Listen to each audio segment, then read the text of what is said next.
In 26, 85-year-old Dorothy Szany was bludgeoned to death in the backyard of her Hammond, Indiana home while her husband Joseph, who suffered from severe Alzheimer's, sat unaware on the couch. Later, he would tell the couple's children that the killer had said they would come back and get him. If you like true crime documentaries and want to stay up to date on all the latest cold case files, be sure to hit the like button and subscribe. It's completely free and will keep you up to date with all of the latest true crime videos. Joseph and Dorothy Szany were your average American couple. They'd been married for over 64 years and lived in a somewhat quiet community in Hammond, Indiana. Dorothy was 85 years old back in 2006, and she'd been in the kitchen on the evening of May 24th, making dinner for herself and her husband. Her husband's health had taken a dark turn in recent months, leaving her with the constant fear of being left alone.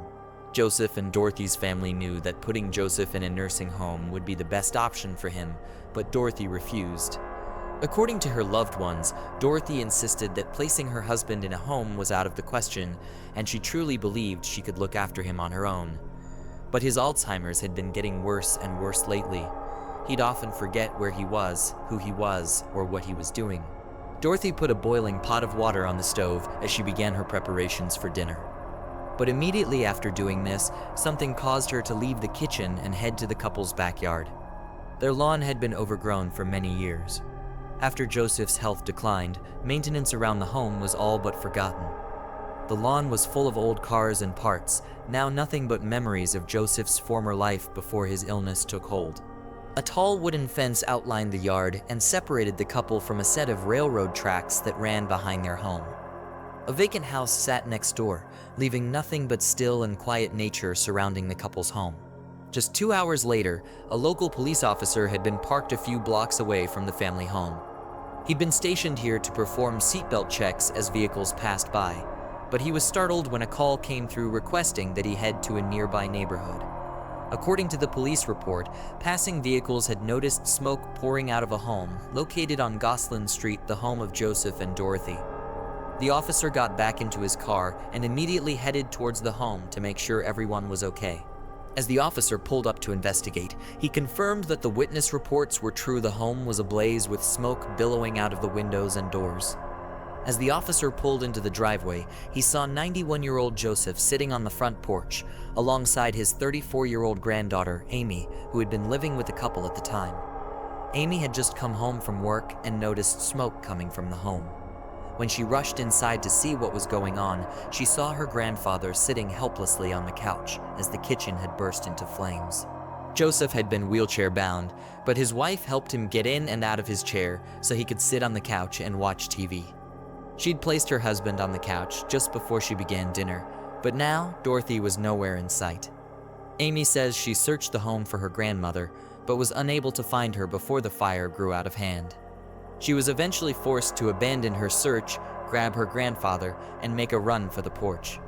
Fire crews managed to extinguish the blaze before it consumed the entire home, but the damage had already been done. The entire interior of the house had been littered with smoke and stains. As they cleaned up the mess, firefighters were able to discover that the pot Dorothy had placed on the stove was the culprit of the fire. The pot boiled over and the gas burner beneath the pot had ignited the entire kitchen. Firefighters sifted through the remnants in search of Dorothy, but she was nowhere to be found inside the home. They eventually made their way outside of the house and searched around the perimeter, and that's when they came across a twisted crime scene that had been left behind by an unidentified intruder. Dorothy was found lying out in the backyard. She'd been attacked from behind, murdered in her own backyard. Crime scene investigators were called to the scene, as well as a coroner. The coroner reported that Dorothy had been killed with a single blow to the head, but the murderer kept on hitting her after she'd already lost her life.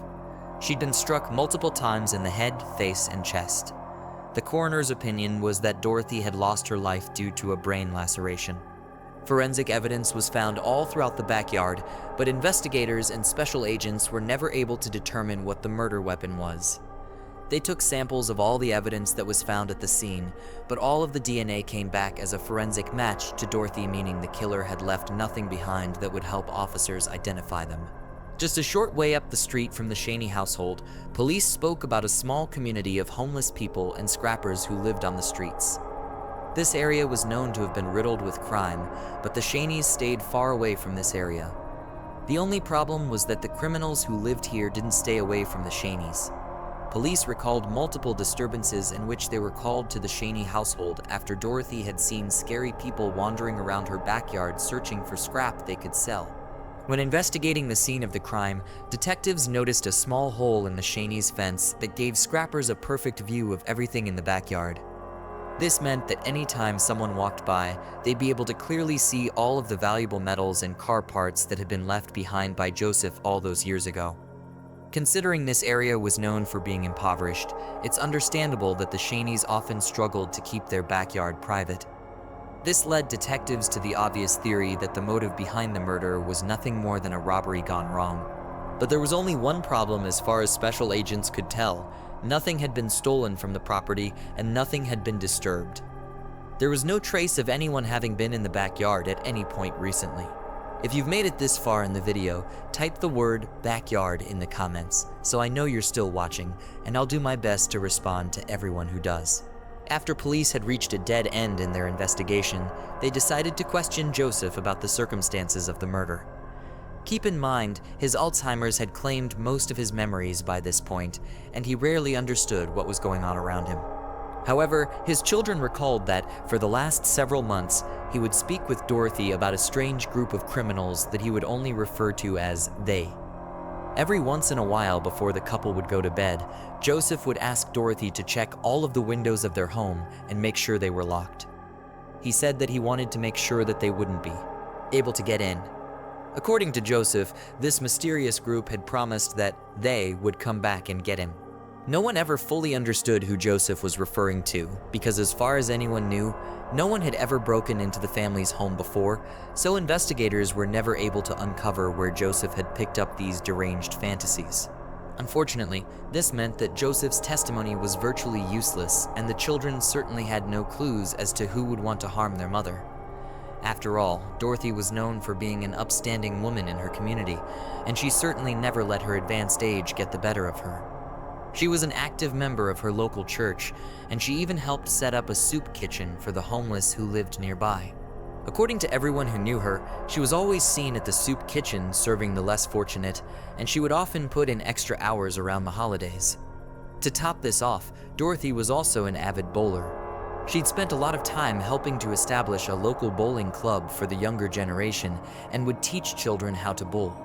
Dorothy's children say that just 3 years after Dorothy's murder, Joseph would pass away. They don't believe he ever fully understood what happened to his wife, as he'd ask about her from time to time. A reward for information was offered by Dorothy's local church, but police were never able to track down anyone who could have committed the crime. They questioned several suspects during their investigation, but all of these leads took them nowhere. In the end, they never made any arrests, and Dorothy's case remains unsolved more than 15 years later.